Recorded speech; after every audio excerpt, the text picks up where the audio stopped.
নমস্কার বন্ধুরা, welcome to অনন্যাস Bong kitchen.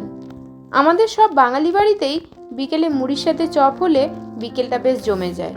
সেই জন্যেই আজকে নিয়ে চলে এসেছি মোচার চপের রেসিপি নিয়ে।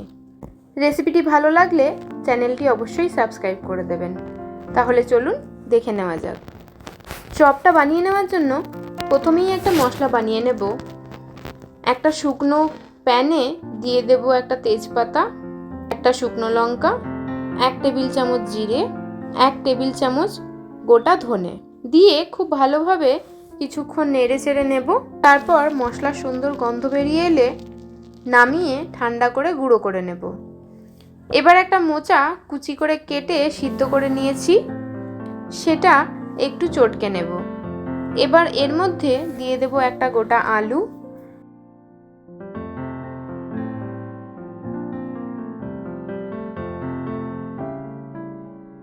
মেখে নিয়ে এর মধ্যে আরও হাফ আলু আমি মেখে নেব। আমি এর মধ্যে মোট 1.5 খানা আলু ব্যবহার করলাম। এবার এই দুটো মোচার সাথে আলুটা খুব ভালোভাবে মেখে নিয়ে রেখে দেব।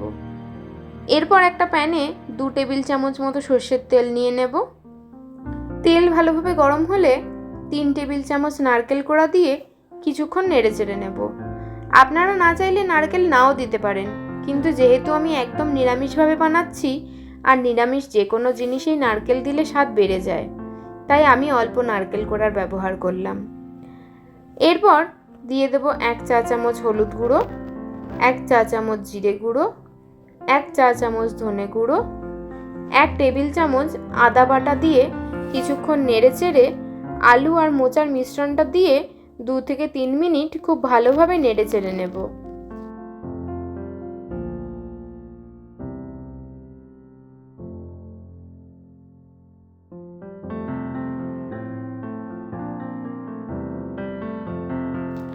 এরপর দিয়ে দেব 1 চা চামচ লঙ্কার গুঁড়ো। আবারও সব কিছু খুব ভালোভাবে মিশিয়ে দিয়ে দেব স্বাদ মতো নুন, 1 চা চামচ চিনি দিয়ে আবারও সব কিছু খুব ভালোভাবে নেড়ে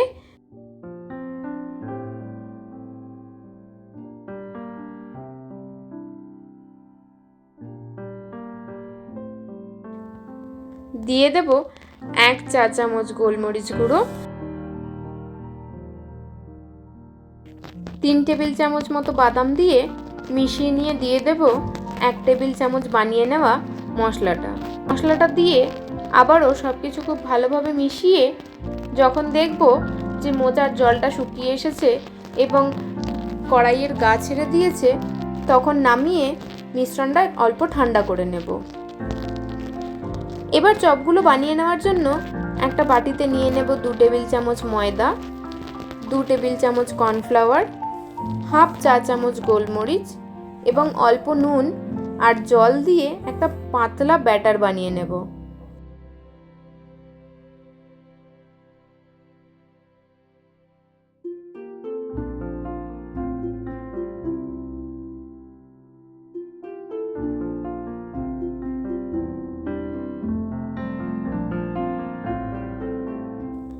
এবার মোচার পুরটা হাতে নিয়ে এইভাবে শেপ দিয়ে নেব। আপনারা আপনাদের ইচ্ছে মতো শেপ দিয়ে দিতে পারেন।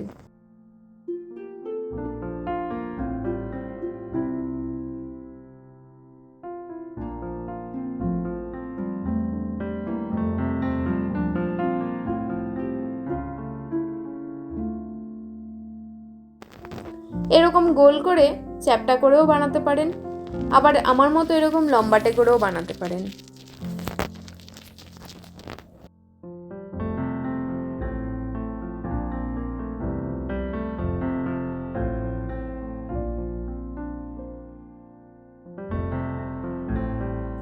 চপগুলো বানিয়ে নেওয়ার জন্য আমি নিয়ে নিয়েছি ব্রেড ক্রাম্ব। আপনারা চাইলে বিস্কুটের গুঁড়োও ব্যবহার করতে পারেন। আমি যেহেতু ব্রেড ক্রাম্ব ব্যবহার করেছি, তাই তার মধ্যে অল্প নুন আমি মিশিয়ে নিচ্ছি। এবার চপগুলো ওই লিকুইড মিশ্রণটাতে ডুবিয়ে নিয়ে ব্রেড ক্রাম্বে কোট করে আবারও আমি লিকুইড মিশ্রণে দিয়ে আরও একবার ব্রেড ক্রাম্বে কোট করে একটু চেপে চেপে বানিয়ে নেব।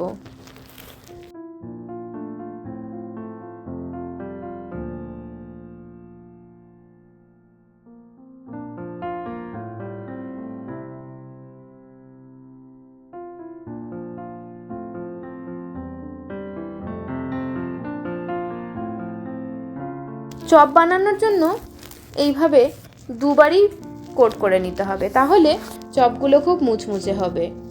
এইভাবে দুবার করে কোট করে নিয়ে আমি বাকি সব চপগুলোও বানিয়ে নিয়েছি। এবার একটা প্যানে পর্যাপ্ত পরিমাণে সাদা তেল দিয়ে নেব, কারণ চপগুলো ডুবো তেলে ভেজে নেব। এবার তেল গরম হলে এক একটা করে চপ আমি তেলে ছেড়ে দেব। মিডিয়াম টু লো ফ্লেমে 5 থেকে 6 মিনিট এক পিঠ ভেজে নিয়ে উল্টে দিয়ে অপর পিঠটাও ভেজে নেব আরও 5 মিনিট মতো।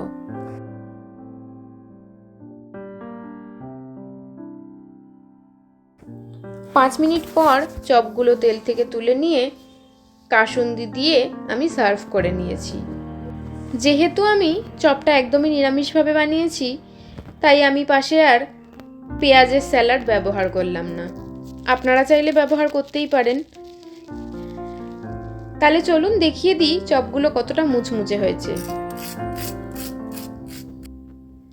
এরকম দুবার ব্রেড ক্রাম্পে কোট করে করলে চপগুলো এরকমই মুচমুচে হবে। আজকের চপের রেসিপিটি কেমন লাগলো অবশ্যই কমেন্টে জানাবেন, আর চ্যানেলটিকে সাবস্ক্রাইব করার অনুরোধ রইল এবং পাশে থাকা বেল আইকনটিও অবশ্যই প্রেস করে দেবেন, তাতে আমি যখনই নতুন ভিডিও দেব আপনাদের কাছে নোটিফিকেশন পৌঁছিয়ে যাবে। আজকে এই পর্যন্তই, ধন্যবাদ।